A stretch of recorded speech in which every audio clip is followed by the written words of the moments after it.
Hi guys, this is Alaya Jen and welcome back to my YouTube channel. So for today's video, mga kailangan nating tandaan kapag nagtrabaho tayo dito sa Hong Kong as domestic helper. So kapag mga baguhan, ayun yung mga niloloko nila. Kapag baguhan, ayun yung alam mo yun, madali kasing ma-scam yung bago kasi hindi pa nila alam yung kalakaran dito sa Hong Kong. So mostly, kakaibiganin kayo niyang mga minsan pag sa park kayo may lalapit, matanda, ganyan, magkukwento, tas alam mo yon hanggang sa mahihipnotize ka ngayon na umutang sa bangko, and yung inutang mo sa bangko, uutangin niya sa'yo, tapos isasanla niya yung passport niya, o kaya gagawa kayo ng kasulatan, permahan mo, permahan niya, may mga ganun, and ibibigay mo sa kanya 10,000 Hong Kong dollar.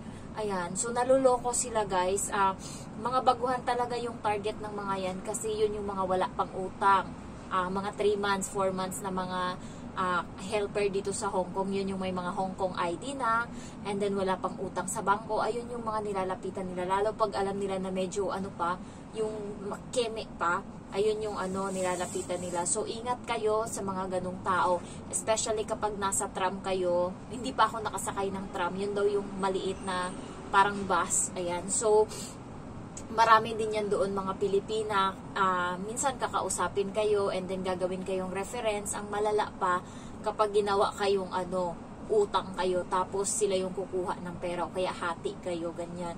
So minsan iwasan nyo rin yung pakikipag-usap sa mga kapwa Pilipina naka-flat nyo kasi minsan nagbibigay sila ng negative sa'yo, yung nagsasabi sila sa'yo kung ano yung ugali ng amo mo. Kami dito guys, sa flat namin, meron kaming Indonesian dyan sa kabila, pero hindi namin kilala yung isa't isa, nangingitian lang kami, pero hindi namin, alam mo yun, yung mga mag-amo dito is hindi sila nagchichismis, wala silang time sa ganyan. Kaya nagtataka ako kung bakit yung mga ibang helper is alam nila yung kwento ng amo na yan, na yan yung ganyang amo na yan, Terminator, ganyan yung ganyang amo, salbahe.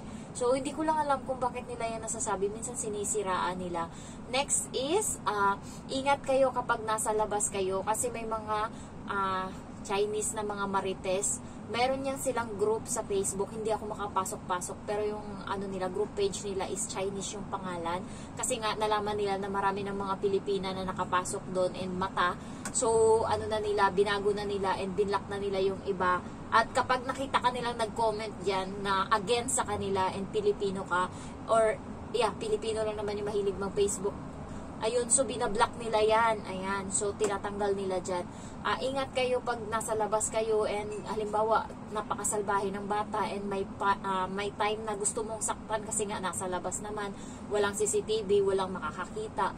Ingat kayo sa ganyan kasi sila pinipicturean yan nila, pinopost, lalo pag yung alaga nyo naka-stroller, tas iwanan nyo kasi may titingnan kayo or may bibilhin kayo and babalikan nyo. Ingat kayo sa ganyan kasi minsan tinatabihan nila yung bata, pipicturean nila, sasabihin nila yung katulong niyan is wala. Tumagal ng kahit mga 1 minute or 2 minutes ka lang nawala, o kahit seconds lang, sasabihin nila 15 minutes ka nang nawala. Ayan, isa din yan sa tatandaan nyo kapag nandito kayo sa Hong Kong. Kahit nga yung aso tinali ng isang katulong sa sa poste and umupo siya. Syempre nagpahinga siguro yung aso kasi pagod, pinicturean na, kawawa naman yung aso, pinabayaan ng helper. So napaka-marites nila, kaya ingat kayo, may mga among ganyan. Next is mag-ingat kayo sa maging kaibigan nyo. Sa mga kaibigan, madami dyang type. Kasi, 'di ba, marami ka namang kakilala pag nag-oowa ka or kaya pidos, ayan. So, yung ka-agency mo pa, kasama mo mag-flight, and yung mga kasama mo na yun, may mga sanga-sanga din yun ng mga kaibigan. Ingat kayo sa ganyan kasi merong iba na sip-sip lang ng sip-sip. Alam mo yung kabig lang ng kabig, hindi marunong maglabas.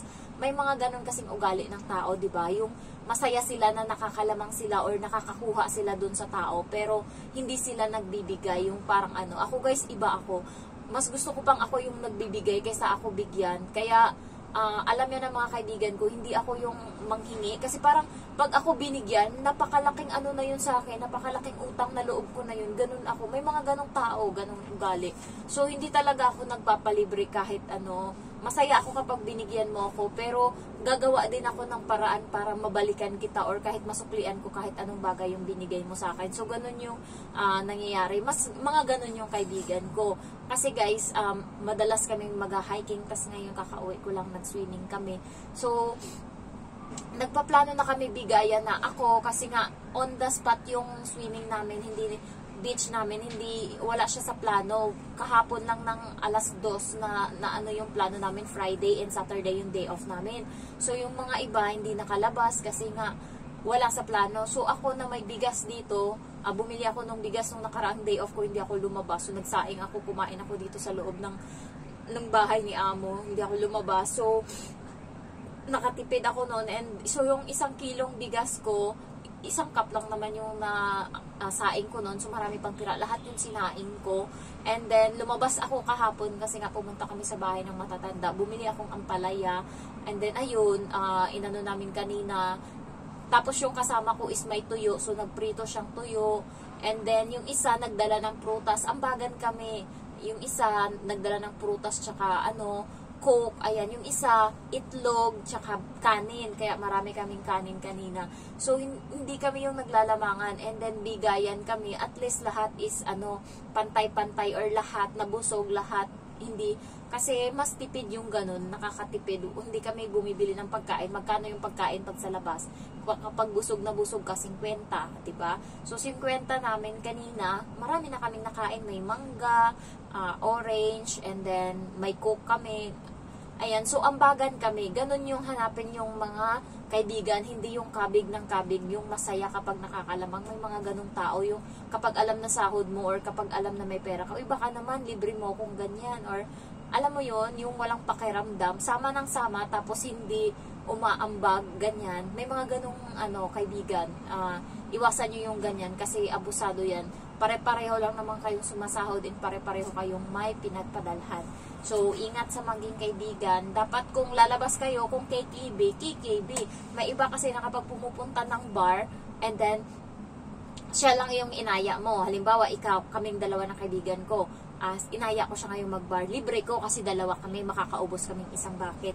Ngayon, yung tarantado na kaibigan ko, example, is nag-aya ng iba. Oy, libre ako ng kaibigan ko, sama ka, ganyan.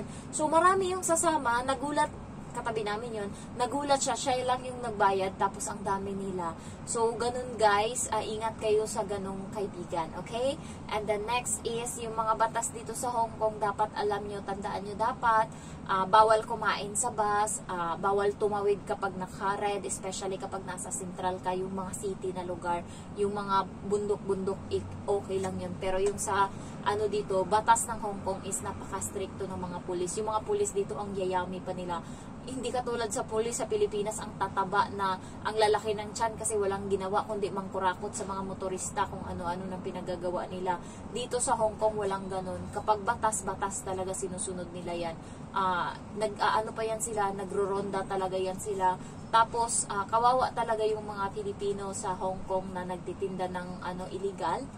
And then ang mangyayari kasi is kukunin ngayon ng pulis yung mga gamit nila. And then, ibang mga helper na pumili doon and then hawak na yung items and then may pulis, umalis na sila pagkatapos, hawak nila yung items kasi iniisip nila, yung parang kawawa naman yung mga Pilipina na nagtatrabaho or nagtitinda and pagdating ng pulis is umalis na din kayo kasama ng pulis. Siyempre, nagkakagulo na. So, umalis na din kayo, hindi nyo binayaran yun sa kinuhanan nyo kasi nga nagkagulo. So, may mga ganong eksena. Kaya, ingat-ingat. Ayan. So, awa na din sa kasama natin or sa natin, kabayan natin. Ayan. So, and then yung mga gamit nyo, i-secure nyo. Kasi, kahit sabihin nilang, halimbawa, may nawalan dito, turista siya, nawalan siya ng Samsung na flip, mahal ata yun, hindi ko alam. Pero, bahal yun alam ko. Pinatong niya doon sa Mungkok kasi namili-mili siya and nakalimutan niya. Ngayon, pagbalik niya, binalikan niya kaagad na wala na. Sabi nung nagbabantay is kinuha daw ng Filipina. So, mga ganong style, sinungaling yang iba. Kasi hindi talaga Filipina yung kumukuha niyan. Minsan sila, or minsan kapag alam nilang turista, minsan yung mga taga-China mainland.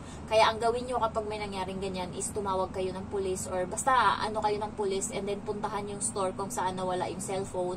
Kasi sasabihin niya ng pulis na patingin ng CCTV. Kapag hindi nila pinatingin yung CCTV, kasi lahat ng mga store naman nila dito may CCTV, kapag hindi nila pinakita, ibig sabihin sila yung kumuha. Ayan. So, yung mga ganong bagay, dapat alam natin para aware tayo. And then, ano pa ba yung mga, ano na, masasabi ko? Tandaan nyo din guys na dito sa Hong Kong is bawal talagang magnakaw. Kasi madali ka lang ditong makita or ano, kasi nga yung CCTV is nagkalat dito kahit saan, kahit sa bus, kahit saan. Bawal ka din kumain sa bus dito kasi nga bawal. Nag-ano din sila, nagagalit yung driver, nakikita din nila yan kung anong ginagawa nyo dyan sa taas. And then, ano pa ba? So far, ayan pa lang naman yung mga naano ko na kailangan alam ng lahat para aware. Aside from kailangan yung maging circle of friend mo is hindi yung parang anak ni Henry C. na galante or ubos biyaya. Ayan, pag gumasta, wagas. And ikaw na nagtitipid, mapipilitan ka ngayon, masisira yung budget mo. Kasi nga, dapat nagtitipid ka or dapat ganyan. Pero kasi nga, may kaibigan ka na gastador, shopping tayo, shopping ganyan. So, maano talaga. Kaya, iwas sa mga ganong kaibigan hanggat maaari. Okay lang kung afford mong bumili or afford mong pero dapat may alam mo yun, may tigil ka, may temptation, dapat may boundary ka doon. So far, ayan lang guys, and thank you for watching. Maliligo muna ako kasi amoy alat pa ako. Parang mabali yung kamay ko kanina, yung shower doon sa sa swimming pool, yung ay sa beach is buhos talaga yung ito, matamaan ng tubig, para siya talagang mababali. And ang sarap sa pakiramdam ko ngayon kasi may kaibigan kami kanina na therapy sa Boracay and nagpahilot kami sa kanina sa kanya, and 20 Hong Kong dollar yung bayad namin. Napisa talaga yung mga hangin-hangin ko dito. Kanina pa ako utot ng utot tsaka dighay ng dighay. So ayun lang guys, thank you for watching and I love you all. Bye bye.